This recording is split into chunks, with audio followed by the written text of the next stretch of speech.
आज से लेकर 2-4 दिन के अंदर लोकतंत्र की स्थापना के लिए आचार संहिता लगने वाला है। आज से लेकर कि कभी भी कर सकते हो, स्वायत्त संस्था है। मैं ये बार बार आचार संहिता क्यों लगता है, पहले उस पर एक शब्द बोल दूं कि जिसके भी पिछली सरकारें जिन्हें बार बार अवसर मिलता है, लोकतंत्र की व्यवस्था है कि हर 5 साल बाद जनता का आगे संविधान समस्याओं का समाधान है, लेकिन उसका गेट पास वोटर के पास है। असली भगवान वोटर है और वोटर बेचारा कह दे 70 साल से वो पॉलिटिकली अनकॉन्शियसनेस है, बेहोश है।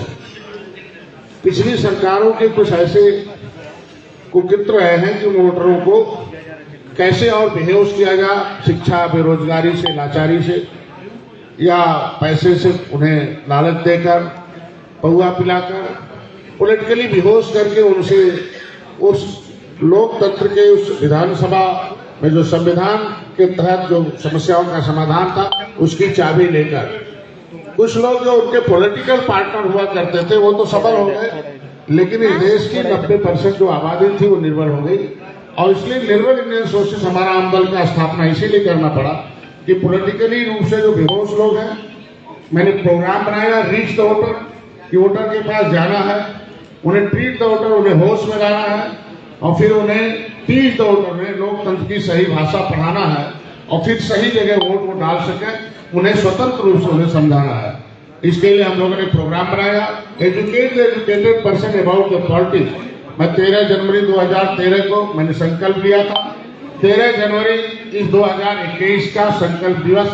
हर साल हम एक बार संकल्प लेते हैं कि देश का जो वोटर है असली भगवान है, लेकिन उसे भगवान के पार्टी का एक मंदिर है उसमें आए और उसकी पूजा हो, वो भगवान के स्वरूप में उसको आदर मिले, सम्मान मिले, उसकी समस्याओं का समाधान हो। इस संकल्प के साथ ही पार्टी का निर्माण 13 जनवरी 2013 को निषाद राज के उस किले पर, जहाँ कभी प्रभु श्री राम जब उन्हें कष्ट मिला था तो फिर राम से मिलने गए और गले मिले, और गले मिले तो दुनिया में शांति आई। जब राम की कैबिनेट में निषाद राज अतिथि बन के आए थे, तब एक ऐसा बजट पास हुआ था जो समस्याओं का समाधान हुआ था, उसे राम राज के रूप में देखा जाता है।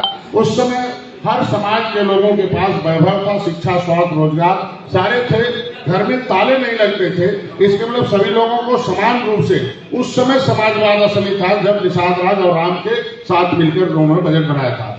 आज एक छलावा है लोगों का कहने का पिछली सरकारों का कि हम असली समाजवाद हैं, जब उन्हीं सरकारें जब उन्हें चाबी मिलती है तो किस तरीके से अपने लोगों को देखकर बंदर भेदभाव करके नौकरी बांटी जाती है, किस तरीके से बजट का उन्हें हिस्सेदार बनाया जाता है, किस तरीके से गांव गरीबों को बजट का शिकार बनाया जाता है।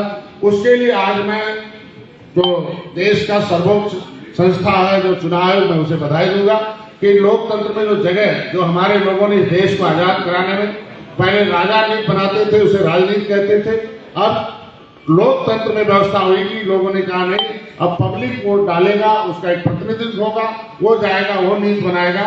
ऐसे में संविधान सभा का चुनाव हुआ था, देश के लोगों ने एक ऐसे ऐसे नेताओं को चुना था कि जाकर ये देश को दुनिया के पटल पर विकास की मुख्यधारा को सबको जोड़ने के लिए इस देश को आजाद कराया गया था। उसमें 578 जातियों के बारे में जो है अंथा सेना नंग्याल, जो पटेल साहब के जो दिल्ली सचिव थे, उनकी अध्यक्षता में एक inquiry, criminal tribes act inquiry committee बनाई गई थी। उस कमेटी ने रिपोर्ट दिया था कि देश की 578 जातियों ने इस देश को आजाद कराने में महत्वपूर्ण भूमिका निभाई है और उसे कानून बनाकर उजाड़ा गया है। ऐसे सभी देश गांव में रहने वाले गरीब, नौजवान, किसान जिन्हें कानून बनाकर उजाड़ा गया है, इस पार्टी का संकल्प है कि उसे फिर से इस लोकतंत्र के संविधान की व्यवस्था के मुताबिक उसे विकास की मुख्यधारा में लाने के लिए वो कानून बनाएगा जिनके पिछली सरकारों ने उस अंथा सेना नंग्याल कमेटी की रिपोर्ट को कूड़ेदान में फेंक दिया।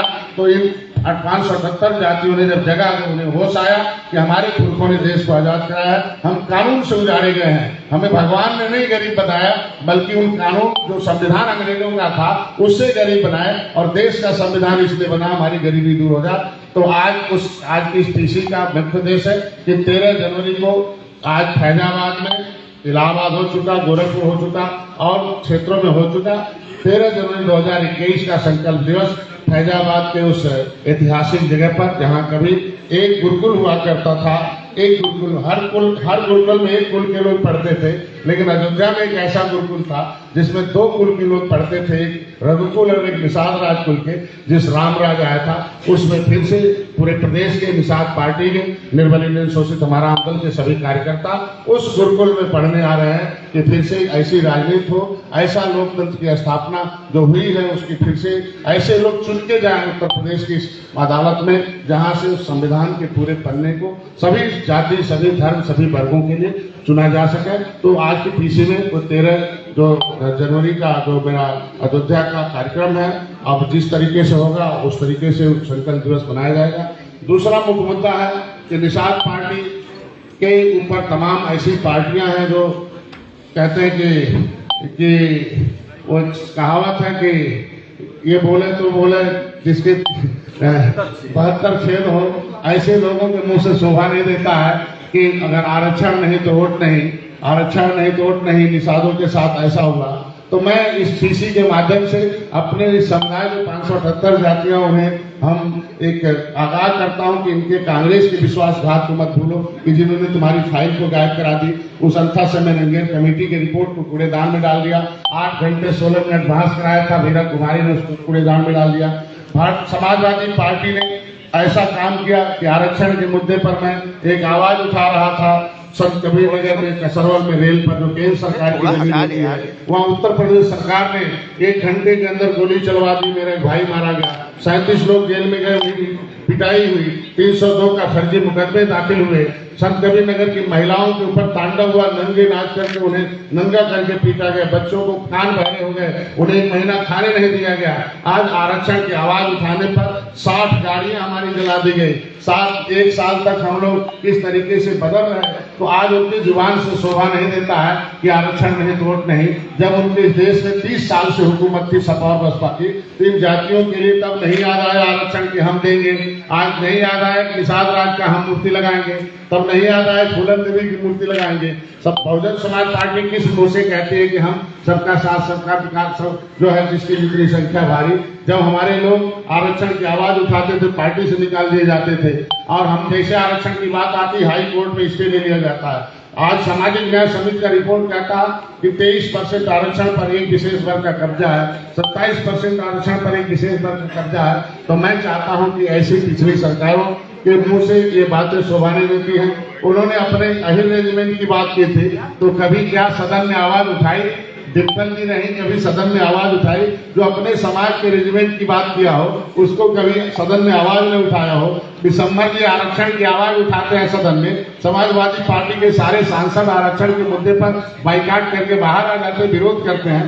तो कथनी करनी में आज आरक्षण के मुद्दे को हल करने के लिए निषाद पार्टी संकल्प है, और आरजीआई में जो फाइलें दबाई गई है, फाइलों के साथ छेड़छाड़ हुआ है, उसे सब मुद्दों पर पहल करके इकट्ठा करके उसे लागू कराने का काम कर रही है। उत्तर प्रदेश सरकार से आरजीआई ने मैंने भेज रखा है। आरजीआई उस फाइल जो हमारी गिनती 1961 में 70 लाख हुई थी, आज वो 3000 हो गई है। जब केवट मल्ला माझी को राष्ट्रपति नोटिफिकेशन करके मझवार में गिनने के लिए कह दिया, तो आरजीआई के संसद जो डायरेक्टर रहे, जो आरजीआई के डायरेक्टर रहे, उन्होंने कहा कि अगर केवट मल्ला माझी राष्ट्रपति के द्वारा अनुमोदित है कि एक मझवार है, और जब मझवार की सूची में सूचीबद्ध है, 1950 में भी मझवार सूची में है, जब 1977 में अमेंडमेंट हुआ था तब भी हम मझवार के नाम से हैं। तो इसके मतलब हम शुरू से अभी तक हैं। अगर केवट मल्ला मझवार के पर्यायवाची जातियां हैं और एक पिछड़ी में डाला जाए तो ये क्राइम बनता है, बहुत बड़ा अपराध है, और ऐसा अपराध पिछली सरकारों ने किया है। तो आज के दिन में बस हम निषाद पार्टी आरक्षण के मुद्दे पर जो सत्ता के शिकार थे, जो निर्बल हुए हैं, उन्हें सबल बनाने के लिए, उन्हें लाने के लिए इस पार्टी का निर्माण हुआ है, और इसमें सभी पहलुओं पर काम कर रही है। आधा काम हो चुका, आधा होता रहेगा, और 2022 में निषाद पार्टी भारतीय जनता पार्टी की एनडीए की सरकार बनेगी। मैं उम्मीद के साथ आपकी। डॉक्टर साहब, आपने अभी कहा कि समाजवादी पार्टी ने कुछ किया नहीं है निषादों के लिए। मैं बीजेपी की बात कर रहा हूँ। बीजेपी के सांसद हैं जयप्रकाश निषाद, वो आते हैं गोरखपुर से। उन्होंने आपके बारे में ऑन रिकॉर्ड कहा है हमारे इंटरव्यू में कि आप जो है निषादों के वोट से खिलवाड़ करते हैं, आप उनके साथ जुल्म करते हैं। आपने अपने को और अपने बेटे को सब दे दिया है, बाकी निषादों को कुछ नहीं दिया है।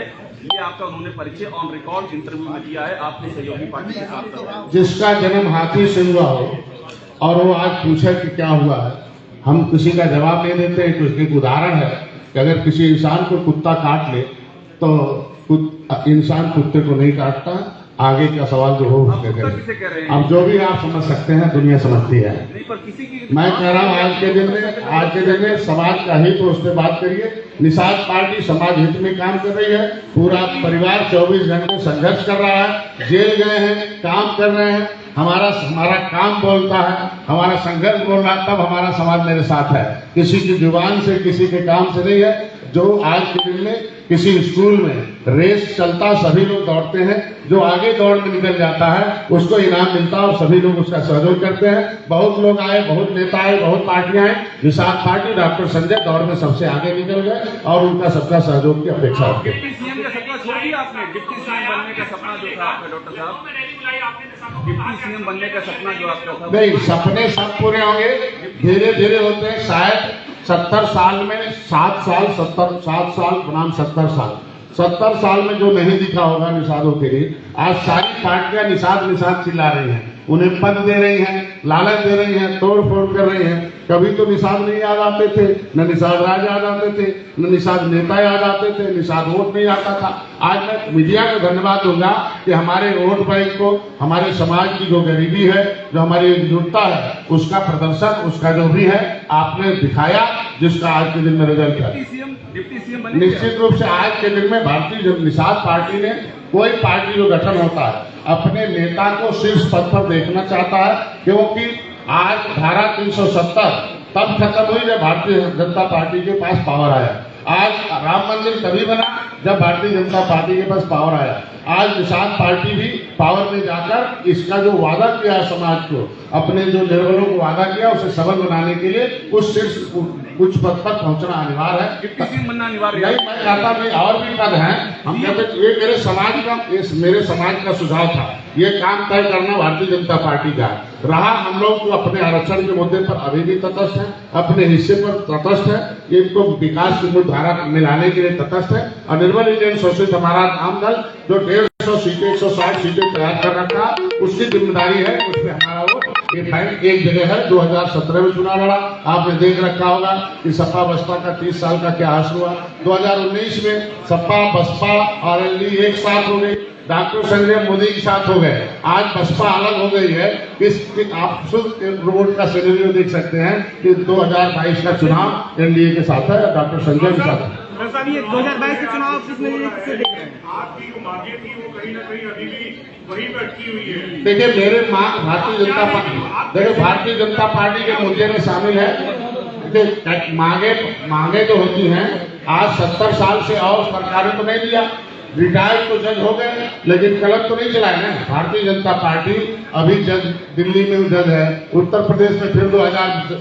जब हम जज बनाने में भूमिका रखेंगे तो हमारी मांगे भी पूरी हो जाएगी। हम लोग उम्मीद करते हैं कि 2022 की सरकार बनाएंगे। और नहीं, तब आएंगे तो उन अधिकारियों को देखो कि जैसे ही जब मामला तय हुआ 2 घंटे के अंदर समाज कल्याण विभाग का अधिकारी बदल दिया गया। जब बदल दिया गया तो मेरा लेटर आज जीआई में चला गया।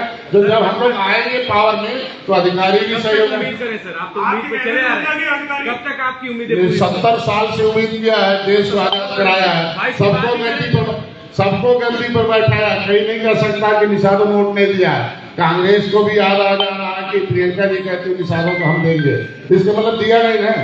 सपा ने भी कहा कि हम देंगे, कुछ दिया नहीं ना।